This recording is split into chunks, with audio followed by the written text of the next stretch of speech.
Well, thank you very much for being here, everyone. It's my pleasure to introduce Secretary of Defense Lloyd Austin III and Chairman of the Joint Chiefs of Staff, General Mark Milley. The Secretary and the Chairman will deliver opening remarks, and then we'll have time to take a few questions. Please note that I will moderate those questions and call on journalists. And due to time constraints, I would ask those I call upon to limit follow-up questions to give your colleagues a chance to ask their questions. And with that, I will turn it over to Secretary Austin. Well, good afternoon, everyone. Thanks for being here. We just held another highly successful meeting of the Ukraine Defense Contact Group. This was our 15th meeting. And every time, I'm struck by the dedication of the some 50 countries represented here today to help Ukraine fight to defend itself. We were joined for the first time by Ukrainian Minister of Defense Umerov, and I want to thank him for being here. I also look forward to hosting President Zelensky at the Pentagon on Thursday. And I especially want to commend the Ukrainian forces who continue to make steady progress in a very difficult fight. And I want to underscore this contact group's commitment to them. We remain intensely focused on our near-term support for Ukraine's brave fighters, even as we work together with Ukraine's leaders to plan for its long-term defense and deterrence. As the United States, along with our allies and partners from around the world, will continue to support a free and sovereign Ukraine.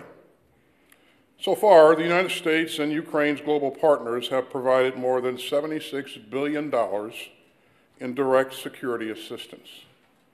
And we're ensuring accountability of U.S. contributions through robust in-use monitoring. And we'll continue to work closely with our Ukrainian partners to ensure that all assistance is used effectively and safeguarded.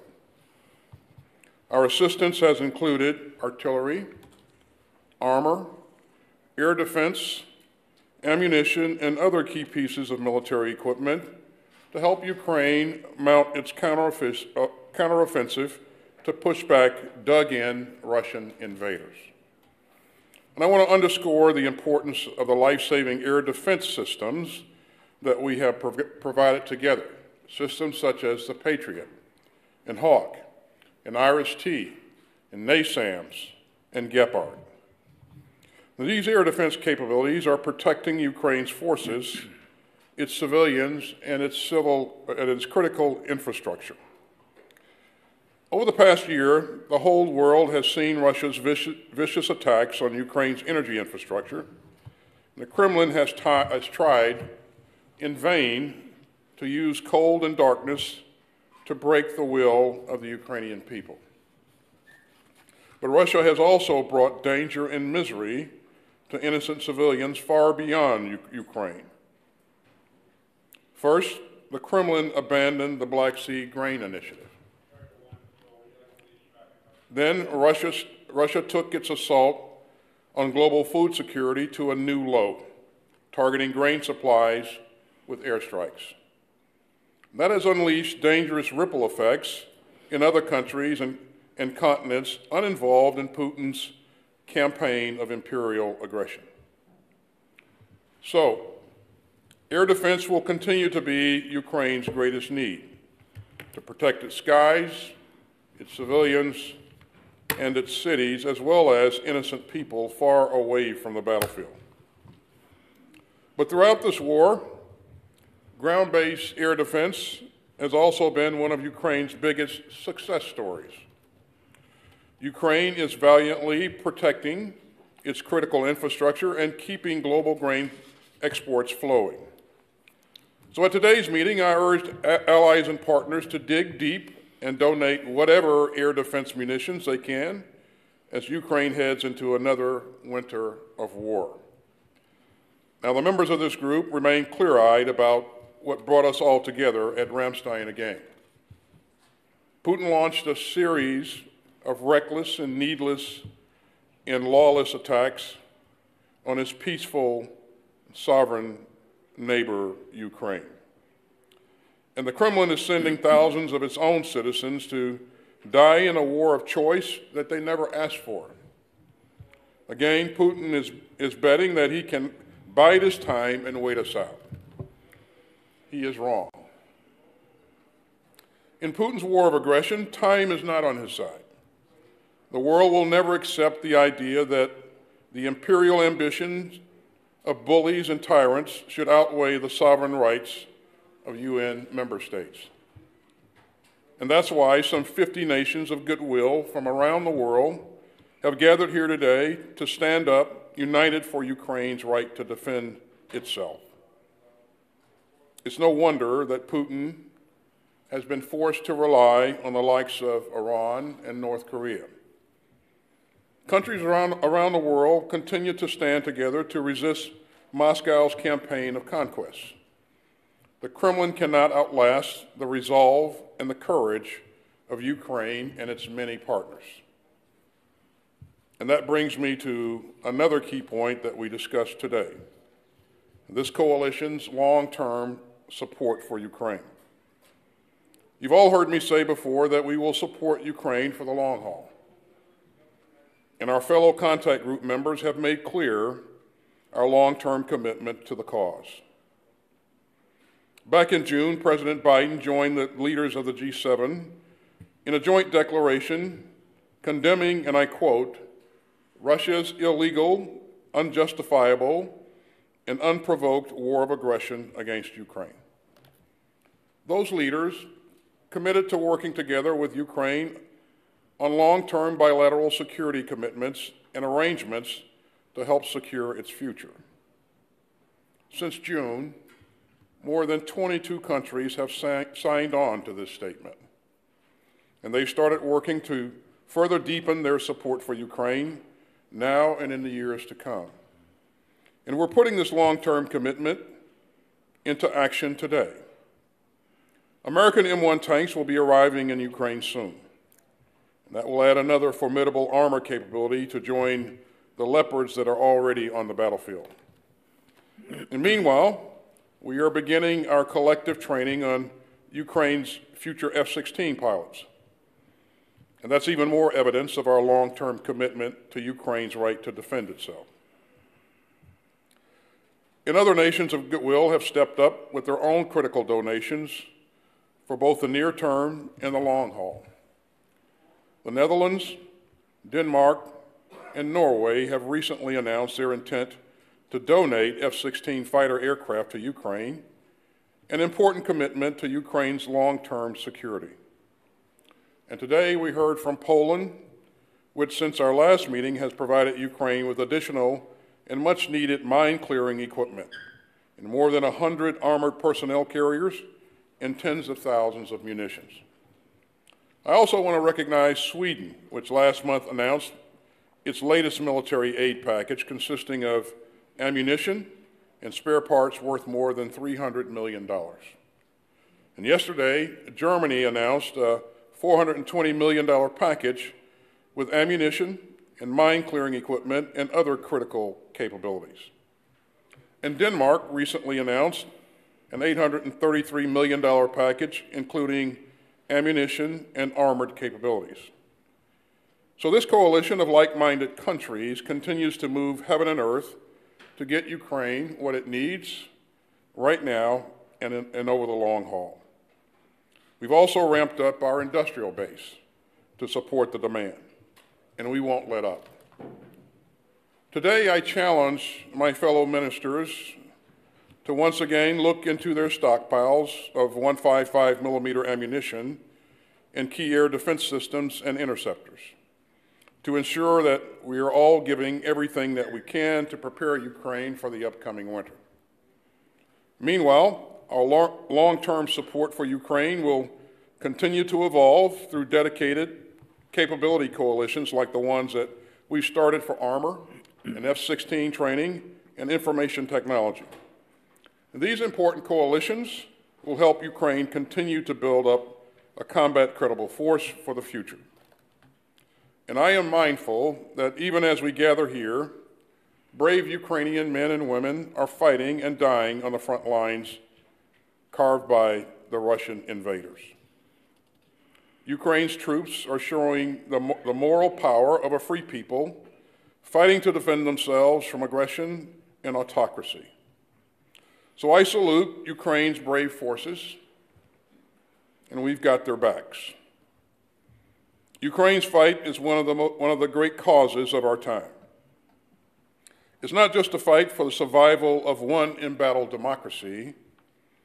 It's also a fight for a world where autocrats cannot just rewrite borders by force.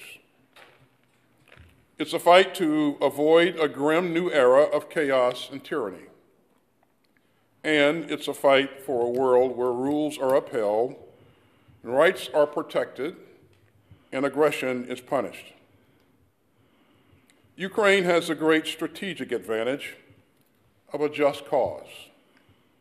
And as President Biden has said, our support for Ukraine will not waver. Now let me add just one final word. I'm about to turn it over to General Milley, as I have for the past 14 contact groups. But since this is his last time here as a chairman of the Joint Chiefs of Staff, I want to thank him for the leadership and the passion that he has brought to this contact group. General Milley, we're going to miss your expertise, your professionalism, your commitment, and the great example that you've set. So thank you for all that you have done to support the Ukrainian armed forces in their fight for freedom. And thank you for your lifetime of heartfelt service to the United States of America. General Milley, for one last time in Ramstein, the floor is yours. Thank you, Secretary. I appreciate that. And good afternoon to everyone, and thank you for being here for the 15th contact group of the in support of Ukraine. Today we had over 50 countries represented here, to include some organizations, both NATO and the EU. But first, let me express my thanks to Secretary Austin, whom I've served with off and on for over 3 decades in peace and war. This group would not exist without his personal leadership. It was formed with his vision and with his enormous integrity and personal resolve. This contact group has made unbelievable contributions in the last 572 days of this armed conflict. And it would never have happened without the personal leadership, the personal drive of Secretary Lloyd Austin. So thank you, sir. I'd also just mention that Secretary Austin has also served his country continuously since 1975 in uniform and out of uniform. And for that, all of us should be forever thankful. I also want to recognize all the ministers and chiefs of defense that were here today. Their continued involvement and solidarity over the last 18, 19 months has been truly remarkable. And today we welcome the new Ukrainian Minister of Defense, Umerov. He will carry forward, no question in my mind, the unflinching spirit of the Ukrainian people and the will of the Ukrainian military to lead with determination on to Ukrainian victory. This group's support for Ukraine embodies our shared democratic values and the unwavering commitment to uphold the so-called rules-based international order. That order, the so-called rules-based international order, has been critical to preventing great power war on the European continent for 80 years, since the end of World War II. Rooted in that international order is a critical principle. It's actually its first principle, that every nation, no matter its size or power, has an innate right to sovereignty and self-determination. And countries cannot be allowed to change international borders with military force, and they cannot attack other countries unless in self-defense. Russia's invasion of Ukraine is an unprovoked war of aggression against a country that posed no military threat to Russia. And today is the 572nd day of that war crime. It is a blatant an illegal violation of international norms, and it is literally a frontal assault on the very principles that all of our countries pledged to support 8 decades ago. As Ukraine's counteroffensive continues, it is easy to get focused on the numbers, the charts, the data, the arrows on a map. But we must remember that war, first and foremost, is a human endeavor. And each Ukrainian advancement, every inch of reclaimed territory, only happens because of the bravery, the honor, and the incredible sacrifice made by the Ukrainian people and their military. Ukraine continues to make deliberate, steady progress in liberating their homeland from Russian occupation. To date, Ukraine has liberated over 54% of Russian-occupied Ukraine, and they continue to retain the strategic initiative as of today. Amidst the fog and friction of war, Putin's unprovoked aggression casts a bleak and lonely echo, while Ukraine's spirit shines brightly, undiminished, and has been an inspiration for the world's free peoples. Our commitment remains unwavering. President Biden has directed us to continue our training initiatives and our material support as long as Ukraine requires in order to defend its sovereign territory. This is Ukraine's fight. It is their story, their battle. Ukraine has not asked any other country to fight for them. All they're asking for is help with materiel and training. And we collectively are all here to support Ukraine so they may remain free, independent, and sovereign. In the beginning, it was javelins and stingers that helped stop the initial Russian onslaught. Then air defense munitions and artillery enabled them to protect their skies and impose heavy costs on the invaders. Long-range fires and Gimlers and HIMARS followed, which allowed the Ukrainians to strike critical nodes deep in the Russian rear. Next was armor and mechanized infantry fighting vehicles, breaching equipment, all of which strengthened Ukrainian maneuver warfare and allowed them to conduct the current counteroffensive. As we approach winter now, each nation today committed to continuing their support with a focus on the top 3 priorities of air defense, artillery, and mech and armor. And behind every weapon, we should all remember there's a brave Ukrainian soldier. And their resolve is equally unwavering. Their courage is extraordinary. And through the many different phases of this war, although we have provided training and equipment, it is they, the Ukrainian people and their military, that have suffered the most in their need to be free. And as President Biden and Secretary Austin have said many, many times over, we, the United States, will continue to provide support to Ukraine for as long as it takes. Today was my last Ukrainian Defense Contact Group meeting before I retire. And my tenure may be ending, but the mission for this group continues until the end state of a free and sovereign Ukraine is attained. This group's success hinges not on any single individual, but on the unified commitment and the values of all of our collective nations. The end goal remains crystal clear. Support Ukraine until Putin's unwarranted, illegal, and ruinous war of choice comes to an end. Our commitment to Ukraine as a free, independent, and sovereign nation with its territory intact remains as ironclad as ever. Nations across the world have come together to support Ukraine in their fight for sovereignty against this unprovoked aggression. And that commitment is not just about the present. It also sets a precedent for the future in other parts of the world, a beacon for other nations and a clear message to any adversaries that the rule of law will always triumph over the rule of force, as light always triumphs over the darkness. Thank you, and Slava Ukraini. Thank you, Mr. Secretary. Thank you, General Milley. Our first question will go to Lita Baldor, Associated Press. Thank you. Mr. Secretary, to you, you mentioned very specifically air defenses and the need for them in your remarks a couple times today.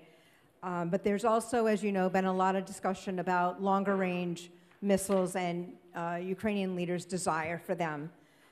do you believe right now that this is not a legitimate or appropriate need for the battlefield at this moment during the winter offensive in the campaign?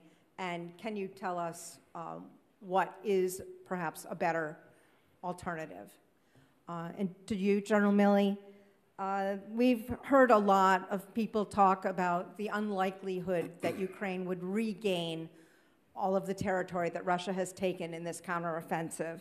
Did you hear anything today that is different to that?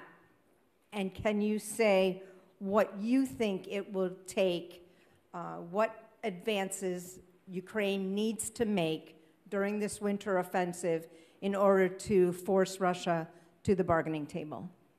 Thank you.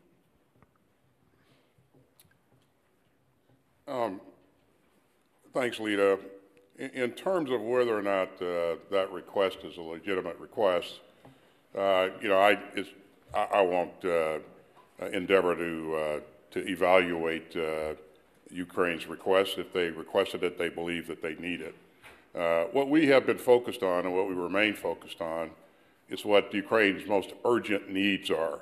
You heard General Milley and I months ago talk about the pressing need for air defense capability.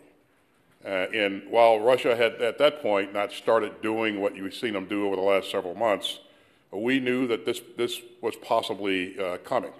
And so we hustled to get as much air defense capability and artillery platforms and capability as possible. And that's paid dividends. That continues to be a pressing need, Lita, for the Ukrainian forces. And we are committed to doing everything that we possibly can to make sure that they can be successful in this current fight. And as you heard me say earlier, we're also building for the future simultaneously. So, and I think we've done a credible job of getting some air defense capability, but there's much more work to be done, and that's the message that we conveyed to our colleagues earlier today, and I have every belief that they will go back and dig a bit deeper. So, Leader, a couple of comments. One is, you asked how long will this take? Nobody knows that. It's impossible to predict the exact lengths of time of wars. Wars are an interaction between two competing political wills to assert their will on the other by the use of organized violence. I mean, that's what the essence of war is all about. So when, in this case, when the end state that's been defined by the allied nations of the coalition that's supporting Ukraine and by President Zelensky is met, that's when the war will end. When Ukraine is a free, independent, sovereign country with their territory intact, that's when the war will end. The Ukrainian people, in my mind, will fight until that end state's achieved. The Ukrainian people have been free and independent since 1991. So if you're my age, I'm 65, you're my age, you were in your 30s when you became free and independent. If you're in your 50s, you were in your 20s, and probably participated in some of that. And if you're 40 or below, your military age sort of thing, out there on the front line, you've known nothing, basically, in your adult life except a free and independent sovereign Ukraine. The Ukrainian people are going to fight. They're going to fight until they achieve that end state. Of that, I have zero doubt. And I think that Russia has made one of the greatest strategic errors Russia's ever made. They've invaded a country that's been free and independent, and that country's not going to quit until they, too, are free and independent once again. There's about a couple of 100,000 Russian troops that remain in Russian-occupied Ukraine. They've suffered a tremendous amount of casualties in their ground forces over time. I'd be hesitant to put exact numbers on it, but there's various estimates. But they've suffered a tremendous amount, the Russians have, a tremendous amount of casualties. But as you know, President Putin went ahead and did a mobilization last year of a couple 100,000, replaced his losses, and that's who's in those trenches right now. Not extraordinarily well trained, not extraordinarily well led, lots of challenges with sustainment, logistics, and so on, but they're there. And for Ukraine to militarily eject those 200,000 or 300,000 Russian troops that are still there, that's a tough fight. They've liberated 54+% of Ukraine, but there's a lot left to go. So this is a tough fight, a hard fight, and Ukraine is making slow, steady progress. every single day towards the end state that has been defined by their president and supported by all of the other international partners. So this fight is not yet over. The fight right now is still got plenty of fighting weather left. And then as you get into the winter, the grounds will get muddy, but then it'll freeze, and there's still, in the conversations I've had, there's no intention whatsoever by the Ukrainians to stop fighting during the winter. They have the strategic initiative right now, and they intend to continue to do that until their end state's achieved. Thank you, gentlemen. Our next question will go to Ute Spannenberger, ARD. Hello. Mr. Secretary, here in Ramstein, Ukraine is receiving lots of support at the UN General Assembly and within the Republican Party in your country. This is not the case, at least not for everybody. Do you have the impression that the mood changes, that more and more countries and more politicians, also in the US, want this war to stop now? And the question to Mr. Milley, in recent weeks, in my impression, criticism of the Ukrainian military leadership increased. Would you like to have more consultation? They are fighting with your weapons. Well, thanks. In terms of domestic support, we've enjoyed bipartisan support throughout up to this point. We would hope that we would continue to enjoy that. In terms of whether or not countries will continue to support around the globe, reminder, there were 50 countries present in this meeting today. Some of those countries had to travel quite a distance to be here. And they're here because they care, they understand that Ukraine matters, and they want Ukraine to be successful. And so what I witnessed today was overwhelming support, continued support for Ukraine. And you just heard me cover a number of contributions that countries are providing. And they had made those decisions, in some cases, before we got to the meeting. And so their governments are still providing, incredible amounts of support. And we would hope to continue to enjoy that going forward. I pointed out before that Mr. Putin is going around with a tin cup to countries like Iran and North Korea. There are 50 countries in the meeting that we just held. And again, all those countries can't bring the same amount of contributions to the table, but they want to contribute, they want to remain engaged, and they want to continue to back Ukraine. And I think that's really, really important. So thanks. So thanks for the question on the consultations. With respect first to the criticism piece, I'm not 100% sure exactly what criticisms you're talking about. I think there's been a lot of discussion out there in the media about how slow things are going, et cetera, in this counteroffensive. Counteroffensive has been going on for about 90 days.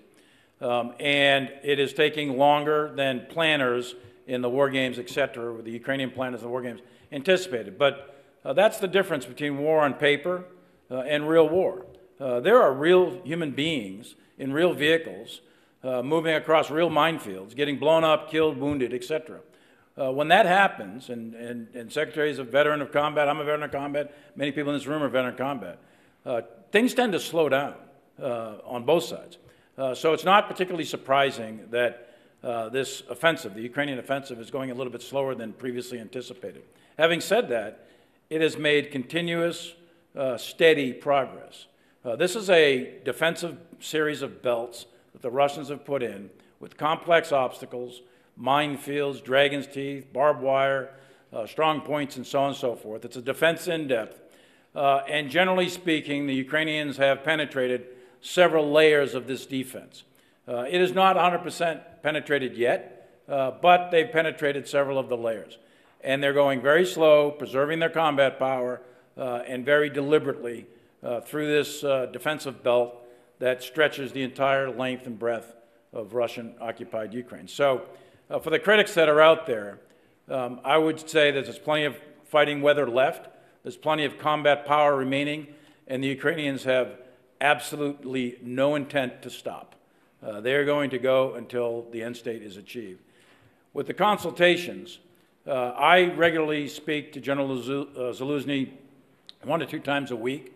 General Cavoli, the Supreme Allied Commander of Europe, in our commander EUCOM, he physically meets with General Zaluzny frequently, and he also communicates by other means very frequently. General Agudo, he's in charge of the advisory group that has been set up to support and facilitate the material and the training. He is routinely communicating with our Ukrainian counterparts. So we do the United States does lots of consultations at multiple layers. Same is true of our allies and partners. All of the countries that border Ukraine that are involved in this, and many of the countries in NATO, speak directly to General Zaluzny or his subordinates at various levels. So there is a lot of consultation at the tactical and the operational and the strategic level, back and forth, very, very routinely. And I know that holds true also at the interagency level and the policy levels of our government. So there's a lot of consultation. So I would say that I'm quite satisfied with the level of consultation and transparency that we have with Ukraine at this time. Thank you, gentlemen. For our next question, we'll go to Jack Detch, Foreign Policy. Thank you. Secretary Austin, you've said that Senator Tuberville's holds of military nominees are impacting readiness, and their fears that Congress won't continue to fund the government or approve additional funds for Ukraine. To what extent are these actions by Congress impacting national security? And for the chairman, if I may, President Zelensky said this weekend that U.S. military aid to Ukraine is arriving far too late. Do Ukraine's military partners have the industrial capacity to enable Ukraine to make major gains in another fighting season? Thanks, Jack. We will continue to support Ukraine for as long as it takes. You heard the President say that. You heard me say that. We're not going to change that. As I said earlier, I fully expect and hope that we'll continue to enjoy bipartisan support from Congress, but we don't take anything for granted. We'll continue to work with Congress to make sure that they have a full understanding of our work here, and they know the importance of this work. But what I continue to emphasize to everyone around the globe is that Ukraine matters, Jack.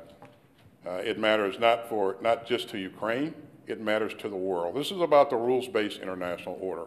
And I think people around the world get that. And again, that's why you see people from, or leaders from Japan and the Republic of Korea participating in this meeting by VTC. They're halfway around the world, but they maintain an interest in what's going on here and whether or not we're doing the right things to support Ukraine. So again, we don't take anything for granted in terms of support. But we would continue to emphasize that it's vital, and we will continue to support Ukraine for as long as it takes. And Jack, I didn't actually hear President Zelensky's comment, but frankly, not surprising. If you're in a fight, right, if you're in the contact, you're in combat, help never can arrive fast enough. If your house gets broken into, the police never arrive fast enough, right? But I can tell you with 100% surety that all of the nations, to include the United States, are moving as fast as we can to deliver the aid that both Ukraine has asked for and deliver it on time and to deliver it when they need it and where they need it. There's a lot of factors that go into this. This isn't just something that you just say, I want this, I want that, and all of a sudden magically it shows up.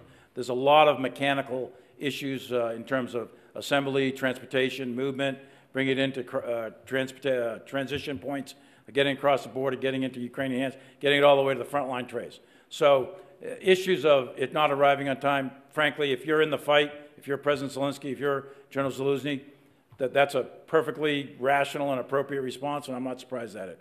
But I can tell you that the Allied coalition and the United States is moving heaven and earth every single day. Then you asked about the capacity. Can we continue to do this? The short answer is yes. We can continue to do this.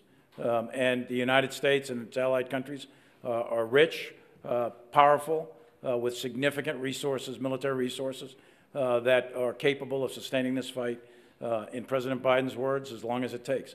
And that's what the intent is of our political leadership of all of the nations of Europe and around the world, actually, and the United States. And that's exactly what we, the military, will do. We'll do what we're directed to do, and we're going to do it as long as it takes. Okay, we have time for one more question. We'll go to Crystal Haas, ZDF. Hello. My question to Secretary is, according to a new ranking by the Kiel Institute of Global Economy, for the first time Europe has surpassed the US in terms of military and economic aid. What is your comment on that? And to the Chairman, how much, or in a military view, how much does the Western aid actually advance the counteroffensive of Ukraine? And is something crucial missing? And how do you ensure accountability with regard to the use of military aid? Well, thanks, Crystal. I would point out that we're not in a race with any country or organization to provide more aid to Ukraine than somebody else. This is an international effort, and we have Chairman and I have worked hard to make sure that it's an international effort. Matter of fact, I'm sure that the people in the United States would be happy to know that other countries are stepping up. But what I would also say is that, you know, when I provide numbers of things that we have done, these are dollars that we have spent, not commitments, but dollars we have spent and things that we have purchased or moved in support of Ukraine. So commitment's one thing, actually doing it is a different issue, and the United States of America should be and is proud of everything that we have done in support of Ukraine as a part of an international effort. But I emphasize that this must remain an international effort, and that we are not in competition with each other. We're in competition. We are working hard to make sure that Ukraine, who is the competitor here with its adversary Russia, that Ukraine is being successful. So they are the ones that are in competition. Our job is to make sure that we're doing everything that we can to support them with as much as we can.